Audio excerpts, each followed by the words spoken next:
काम डॉक्टर करे दिला रहा।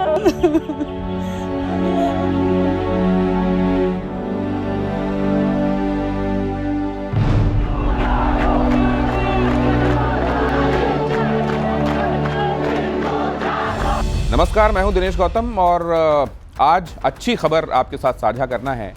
वो ये कि लगातार एक हिंसा का दौर हिंदुओं ने बांग्लादेश में देखा, लेकिन ऐसा लगा कि उनके कंसर्न्स को एड्रेस करने के लिए अब इंटरिम गवर्नमेंट तत्पर है। ये तत्परता असल में सुओ मोटो आई है।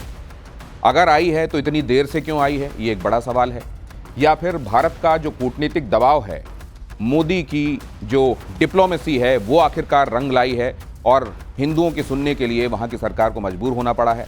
या पूरे विश्व में अलग अलग जगहों पर, वो कनाडा हो, वो यूएस हो, वो यूके हो, वो अलग अलग जगहों पर चलने वाले जो प्रदर्शन हैं, उनके चलते बांग्लादेश को आखिरकार वर्ल्ड फ्रेटर्निटी को एक मैसेज देने के लिए ही सही, लेकिन हिंदुओं का कंसर्न एड्रेस करना पड़ा है।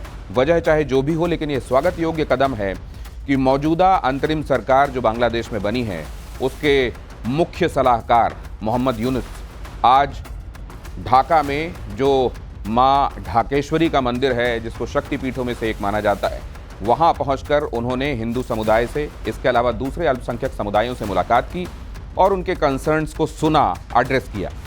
उन्होंने वहाँ सर्वजनीन पूजा परिषद, ये असल में जो पूजा पंडाल लगाए जाते हैं नवरात्रि के समय, उनके नुमाइंदों से मुलाकात की। इसी में पूजा उद्यापन परिषद भी है। इसी तरीके के कामों से जुड़े हुए लोग इसमें भी शामिल हैं। ज़्यादातर इसमें जो प्रतिनिधि हैं वो हिंदू हैं। और इसके अलावा हिंदू, बौद्ध और क्रिश्चियन ओइक्या परिषद, मतलब एकता परिषद, ये भी एक परिषद है जिसके नुमाइंदों से मोहम्मद यूनुस ने मुलाकात की और उनके कंसर्न्स को समझा। लेकिन सवाल ये है कि ये सद्बुद्धि आते आते इतनी देर क्यों हुई।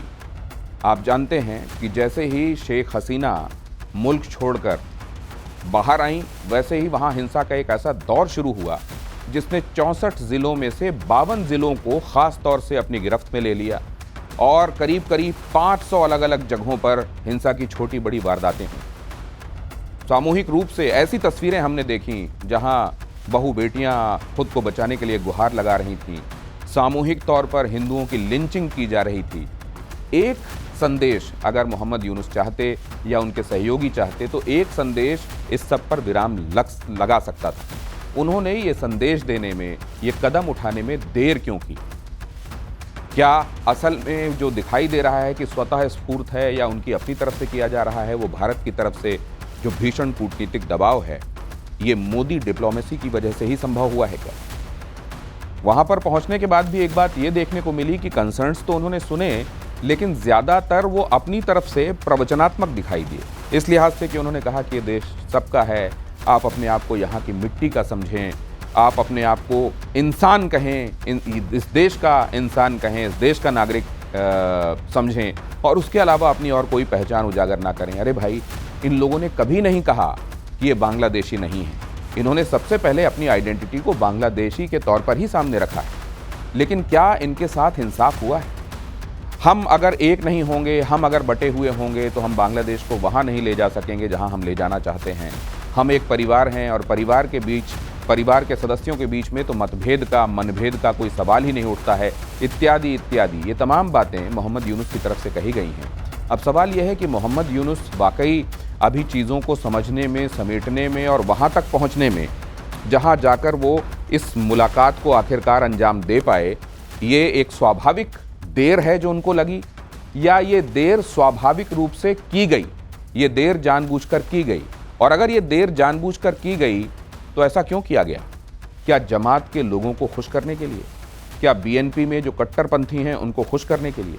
ऐसा क्यों हुआ कि इतने दिनों तक बांग्लादेश में हिंदू सताए जाते रहे, हिंदुओं की प्रॉपर्टीज़ जलती रहीं, मंदिर लूटे जाते रहे, लेकिन इतने देर बाद इस इशू को, और वो भी तब जब ढाका और चटगांव की सड़कें हिंदुओं ने आगे बढ़कर कि अब तो जान पर बनी आई है, अब जो होगा देखा जाएगा, उसके बाद जाकर उन्होंने आवाज़ें उठानी शुरू की और उसके बाद उन्होंने उन पर हो रहे अत्याचार का प्रतिकार करना शुरू किया।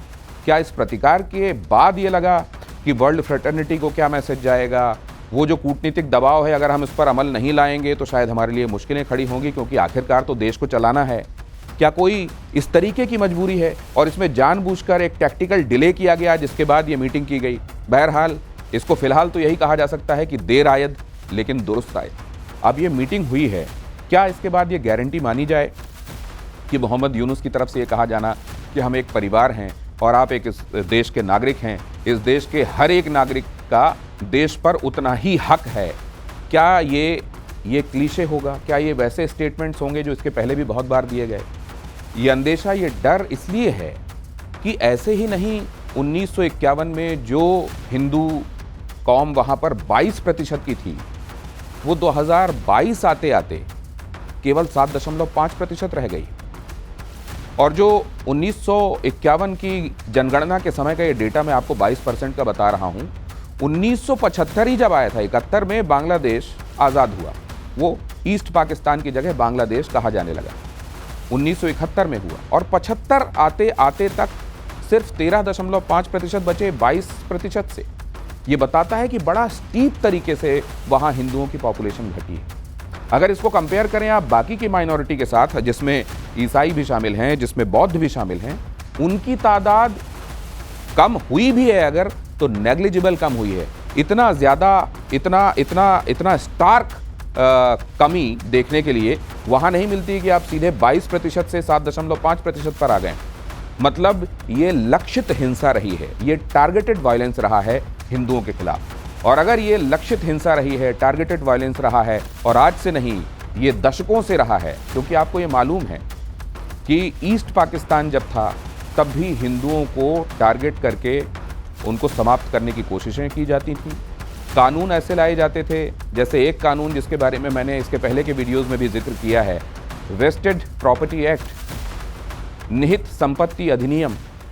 इसके अलावा एक दूसरा डिस्टर्ब्ड पर्सन्स रिहेबिलिटेशन एक्ट। इस सब के नाम पर हिंदुओं की संपत्ति को असल में उसका सरकारीकरण करके उसमें इन्फ्लुएंशियल लोग जो वहाँ बहुसंख्यक समुदाय से ताल्लुक़ रखते थे, उन्होंने इसको हड़पना जारी रखा। स्थितियां ऐसी बनाई गईं कि 2.5 लाख के आसपास हिंदू हर साल वहाँ से पलायन करते रहे। बीच में जहाँ थोड़ी बहुत कोशिशें हुई भी, जैसे शेख मुजीबुर रहमान, उनका कहना ये था कि इस देश में रहने वाला हर व्यक्ति, हर संप्रदाय का, हर धर्म का व्यक्ति, उसका ये देश है और उसके ऊपर कोई अत्याचार नहीं होगा। ये बातें कही गईं। शेख मुजीबुर रहमान जैसे कुछ लोगों ने इसको कुछ हद तक अमल में लाने में कामयाबी भी हासिल की, लेकिन फिर वहीं पर जनरल जियाउर रहमान जैसे लोग भी थे जिन्होंने कट्टरपंथी सोच को पूरा प्रश्रय दिया और हिंदुओं के खिलाफ टारगेटेड वायलेंस को अमल में आने दिया। वहां पर हमने लगातार ये देखा, आपको मालूम होगा, बांग्ला अस्मिता के चलते, इस लड़ाई की वजह से ही बांग्लादेश अस्तित्व में आया था। इसी वजह से मुक्तिवाहिनी बनी थी, वो मुक्तिवाहिनी जिसको भारत ने जब एक तरीके से प्रश्रय दिया तो बांग्लादेश अस्तित्व में आ पाया, ताकि बांग्ला अस्मिता की रक्षा हो सके। और अब वहीं पर बांग्ला अस्मिता, इस अम्ब्रेला को छिन्न भिन्न करके वहां हिंदू और मुस्लिम ये डिमार्केशन लाकर ये कट्टरपंथी अपनी रोटियां सेकने में लगे। और क्यों ऐसा हुआ कि हर दौर में ये कभी कम, कभी ज्यादा, लेकिन इतना कम कभी नहीं कि उसको वाकई कम कहा जा सके, ये कामयाब होते रहे। इसीलिए तो हम देखते हैं कि ये तादाद 22% से 1951 में अब 7.5% पर हिंदुओं की आ गई। क्या मोहम्मद यूनुस जब ये बात कह रहे हैं कि हम एक परिवार के सदस्य हैं और अब इस देश में रहने वाले हर एक व्यक्ति को वो संवैधानिक अधिकार हासिल हैं जिसके तहत उसको उसकी सुरक्षा की गारंटी होगी, तो क्या ये हम अमल में आते हुए देखेंगे?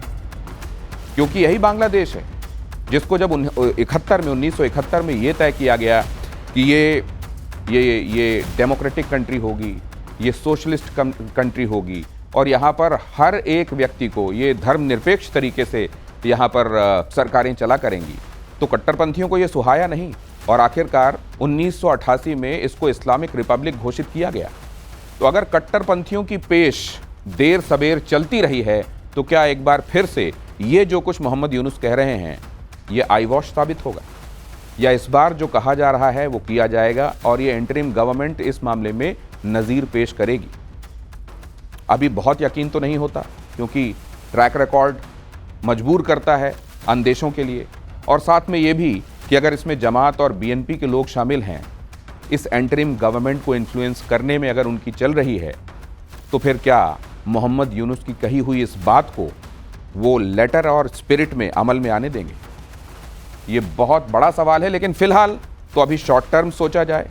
तुरंत की राहत भी बड़ी राहत होती है, फौरी राहत भी कई बार बड़ी राहत होती है। लॉन्ग टर्म तो हम देखेंगे क्या होता है। लेकिन ढाकेश्वरी मंदिर मोहम्मद यूनुस का पहुंचना और ये मुलाकात करना, ये अपने आप में एक वेलकम स्टेप है। फिलहाल तो इसी से संतोष करते हैं और आगे क्या होता है आपको अपडेट देते रहेंगे।